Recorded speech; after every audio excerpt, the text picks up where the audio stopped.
இதே மாதிரி தான் நம்மளுக்கும். எத்தனை பேருக்கு நம்பிக்கை இன்றைக்கி துளுக்குது லேசா?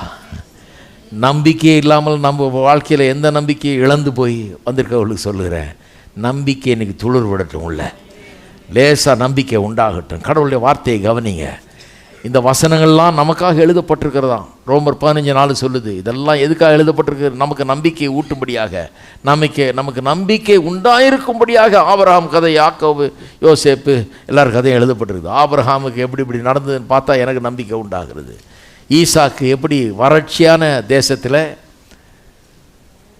பஞ்ச நேரத்தில் அவன் வர விருத்தி அடைந்து மகா பெரியவனானான்னு வாசிக்கும்போது எந்த இடத்துலையும் மகா பெரியவன் ஆயிடலான்ற நம்பிக்கை நமக்கும் வருது. எந்த சூழ்நிலையிலும் பஞ்சத்தின் மத்தியிலும் கூட நாம் செழிக்கலாம் என்ற நம்பிக்கை நமக்கு உண்டாகி விடுகிறது. யோசேப்பு கதையை வாசிக்கும்போது எத்தனை பேருக்கு கீழே பிடிச்சி தள்ளி சாடிக்க நினச்சாலும், ஜெயிலுக்குள்ளே போட்டு என்னெல்லாம் வதைச்சாலும் அவன் டாப்புக்கு வந்துட்டான். அது எதை காமிக்குது? எனக்கு நானும் அப்படியே வரலாம். ஏனென்று சொன்னால் அதெல்லாம் ஒன்றும் பிரச்சனை இல்லை. யாரும் ஒன்றும் எதையும் மாற்றிட முடியாது. கர்த்தர் என்னுடைய வாழ்க்கையில் செய்ய விரும்புகிறதை நான் விசுவாசித்தால், நம்பிக்கையை வைத்து கொண்டிருந்தால், விசுவாசத்தோடும் பொறுமையோடும் தேவன் எனக்காக வைத்திருக்கிற அத்தனை காரியங்களும் நான் சுதந்திரித்து கொள்ளலாம்.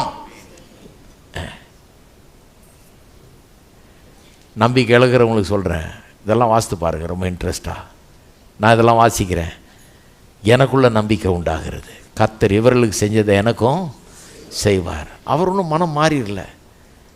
அவர் ஒன்றும் பழைய ஏற்பாட்டில் அப்போ செஞ்சப்பா இப்போலாம் எல்லாம் செய்கிறது கிடையாது. சிலர் சொல்கிறாங்க அப்படி. அது ஆபிரகாம் செஞ்சார்னா உனக்கு செய்வாரா? கண்டிப்பாக செய்வார்.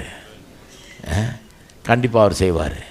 அதனால தானே அது ஆபிரகாம் செஞ்சார், பழைய ஏற்பாடு. அது அப்புறம் ஏன் புதிய ஏற்பாட்டில் பவுல் அதை கொண்டாடுறாரு?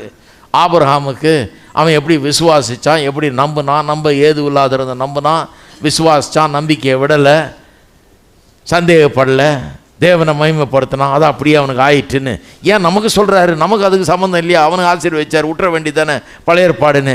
ஏன் புதிய ஏற்பாட்டில் கொண்டாடுறாரு? நீங்களும் நானும் விசுவாசத்தில் வாழும்படியாக.